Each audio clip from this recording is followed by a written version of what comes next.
The only location in the regional contract that provides an opportunity to specifically describe the financing terms that the buyer has applied for is contained in the deed of trust paragraph, which is found at the bottom of the first page of the contract right below price and financing terms. Typically, if the buyer is going to procure a first deed of trust, we're going to complete paragraph 3A, and if the buyer is applying for a first deed of trust, we are saying the buyer will obtain a first deed of trust, and you will check this box.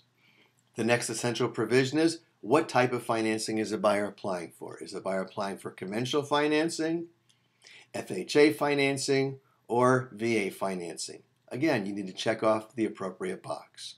The next important provision is over what period of time is the loan amortized over?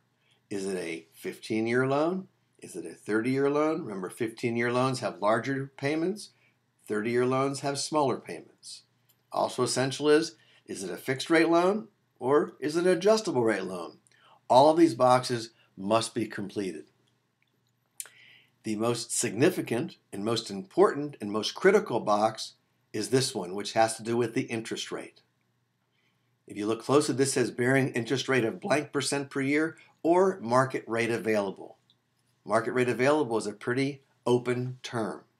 Let's say, for example, the buyer applies for a loan at 4.5%, and the buyer doesn't lock in the interest rate.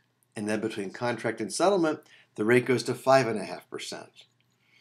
If the buyer still qualifies at 5.5%, the buyer would be obligated to go forward at 5.5%, and if the buyer didn't, the buyer would be in default.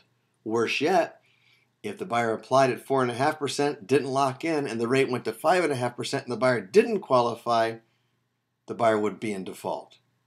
Before ever filling out these provisions of paragraph 3A, it is essential that you speak to a mortgage loan officer who can let you know about the availability of rates at the time of contract and also at the time of settlement. Sometimes the buyer will also get a second mortgage or second deed of trust. In the event that the buyer gets a second deed of trust, the rules for completion of this paragraph are the same as the rules that are completion for the first deed of trust paragraph.